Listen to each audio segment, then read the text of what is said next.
Wang, early spring. The last morning I went out to walk in the garden. There wasn't a flower in the whole grove. But today, at dawn, when I came down from the hall and looked, the pond ice had been broken up for quite some time. Snow fled from the plum trees by the south porch. Winds harried the willows in the northern yard. I called to my concubine by the stove and told the news to my wife at her weaving. The season has come just at the right time. Let's get busy on the spring wine that fills the jugs. So, here we have a poem, a contribution by Wang. So, let's start by talking a little bit about this figure. So, Wang is an early Tang poet, like many of the ones that we've been talking about lately. He basically lived in the first half of the 7th century. And to understand Wang, we have to, well, we're going to give a very brief biographical information about his life, but he's basically the model of the poet, the scholar official who refuses to serve in office and who therefore becomes a type of a hermit, not a religious hermit of the Taoistic type or going to live in the mountains alone, but rather the sort of the gentleman farmer, the person who likes the simple life and the family life and the agricultural life. And in this, he's following many models in the past, but specifically the model of Tao Qian. Tao Qian was one of the most important poets of the period of disunion. He lived in the late 4th century, the early 5th. And Tao Qian was the example of a scholar official who refused to serve. He served only briefly in office, and he afterwards retired and lived in a relatively poor type of condition for the rest of his life. His poems are about many different aspects, but the typical Tao Qian poem is a poem about him enjoying the works and the days, the agricultural activities in the field, the simple pleasures of reading and poetry, of meeting with a friend and talking, always in a poor environment, not completely poor, but this sort of like a yeoman, gentleman farmer, cultivated gentleman farmer sort of surrounding. And he was a very popular poet. He was also very famous for his continuous references to drinking.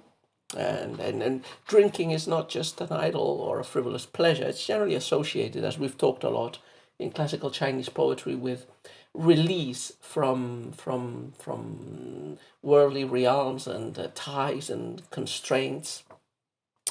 The period of the Sixth Dynasty, especially the one immediately before Tao Qian, is a period in which abandoning office and rejecting strong Confucian principles is the vogue. Taoism is very popular in the Eastern Jin, even poems based on Taoism.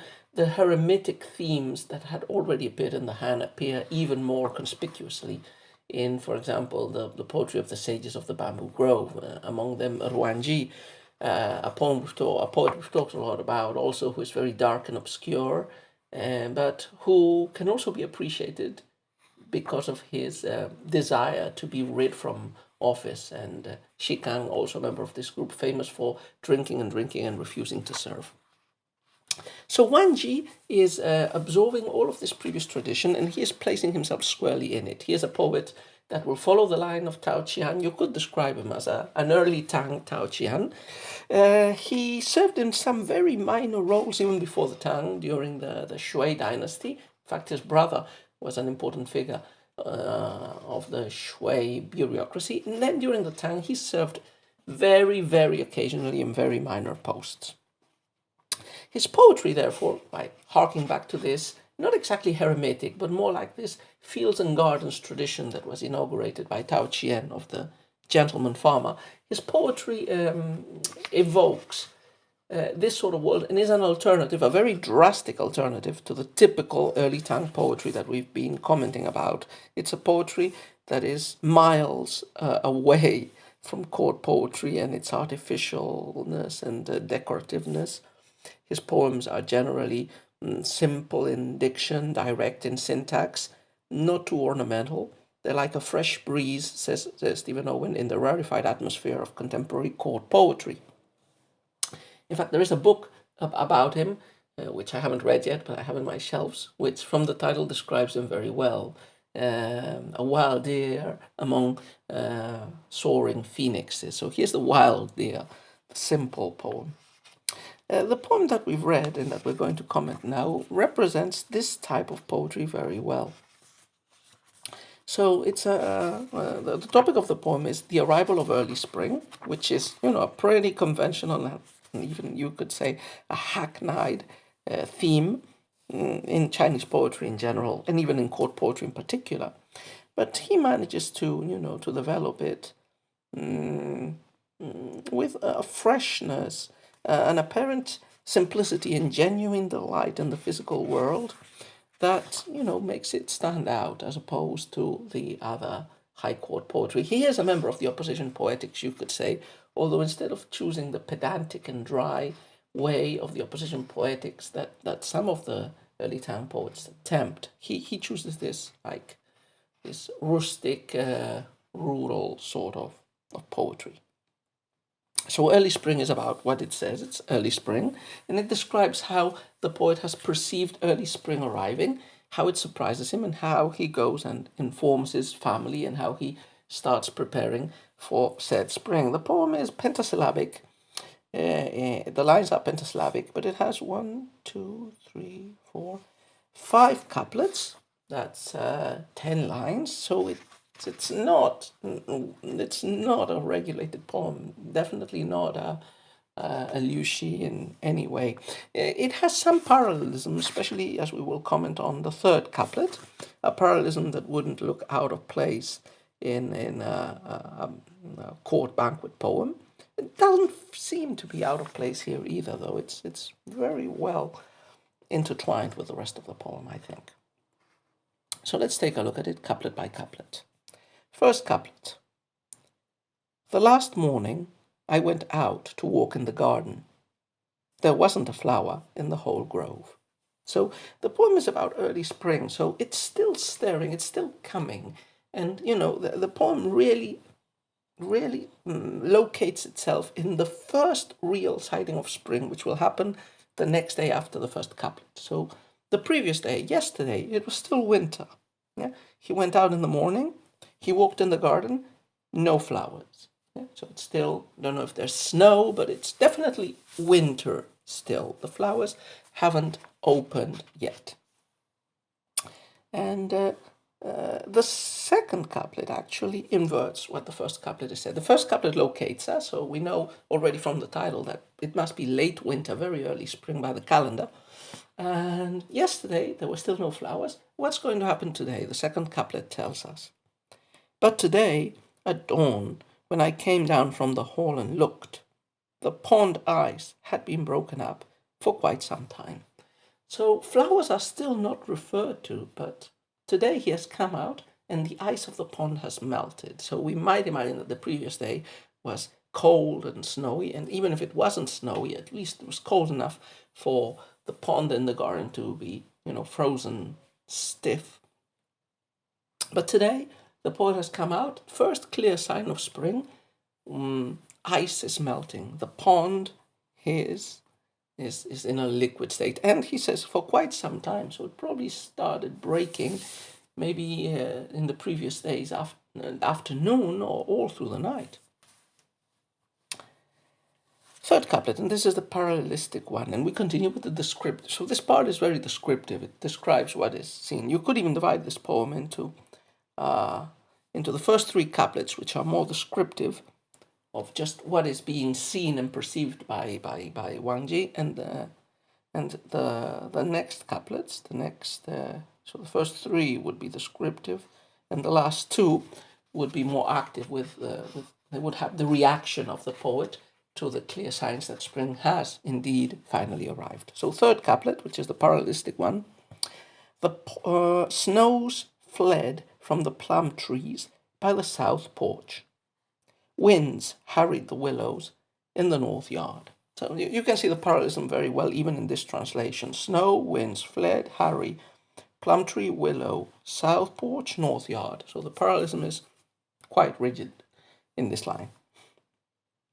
So what do we have in this couplet? We have the images of early spring. So plum trees are always associated with early springs because they are the first of the fruit trees to flower. And their flowers, at least in some varieties of the plum, are white. So they're easily confused with snow. And this is one of the conceits that appears frequently in Six Dynasties and Tang Heian poetry. In Japanese Heian poetry.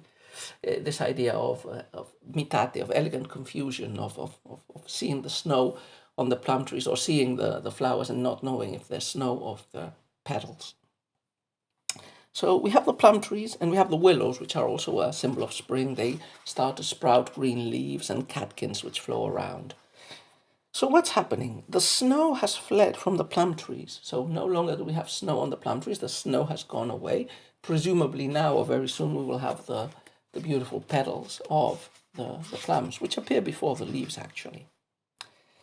And the winds are harrying the willows. So you have these images of dynamism, snow fleeing and the wind harrying, pushing forward the willows. This wind harrying them probably indicates the wind in spring was supposed to provoke the appearance of green, as the eastern wind, which is the wind of spring, makes the greenery flourish and appear. So this wind is hurrying up the willows. Come on, become green, start to flourish.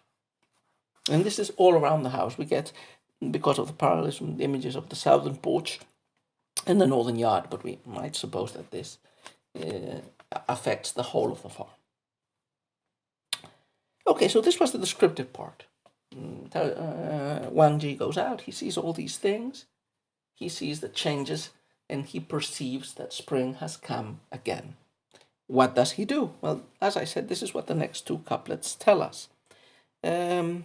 This is the fourth couplet, I think. I called to my concubine by the stove and told the news to my wife at her weaving. Again, this couplet is also quite parallelistic. Yeah? Call, tell, concubine, wife, stove.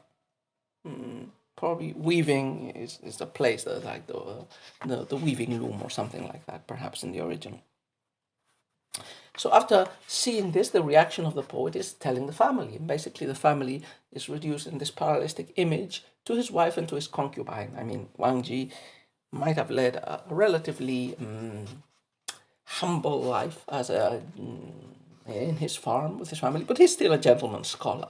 I mean, he should have enough means and riches to not only have a wife, but also have a concubine, which was pretty typical in this time for the scholar officials. So he goes and tells his family, hey, spring has come. And the family are doing what they usually are expected to do. So the concubine is at the stove, she's probably cooking something, and the wife is weaving, which was the main occupation for women in traditional China, also in the West. Finally, the last couplet, generally the last couplet of any of these poems summarizes the poem. A lot of the time it transmits us the feelings of the poet. If it's a court poem, it's generally a witty conclusion. Here what we really have is like, we don't have feelings of the poem, we have of the poet actually, we have like his reaction. So first, in the first part of the poem, we had his detection of the spring. We didn't get any indication also the poem about how he feels about it. So it's very odd in that sense. You can only speculate very indirectly about how Wang Ji is feeling at the coming of spring. He presumably feels happy because that's the usual expectation of the coming of spring. It's the happy season and everything. But, this poem clearly states he sees it, he tells his family, and finally, last couplet, he says what he's going to do. Like in Hesiod or in Tao Chian or any of these agriculturally inclined poets, the coming of spring means let's prepare for spring. Let's do the activities that need to be done. So he says at the last couplet, the season has come just at the right time. Let's get busy on the spring wine that fills the jugs. Of course, the end isn't just let's get ready to do the spring chores. He specifically singles out one chore, which is getting busy on the spring wine. So remember, Wang and a lot of these hermit poets, or not exactly hermit, the gentleman farmer or the retired from office sort of poems, one of their main pleasures is drinking wine. And Wang had a famous reputation for being a tippler, and he has lots of poems about getting drunk. Tao Qian also has a few about these, and the simple pleasure of drinking and of disconnecting from the world.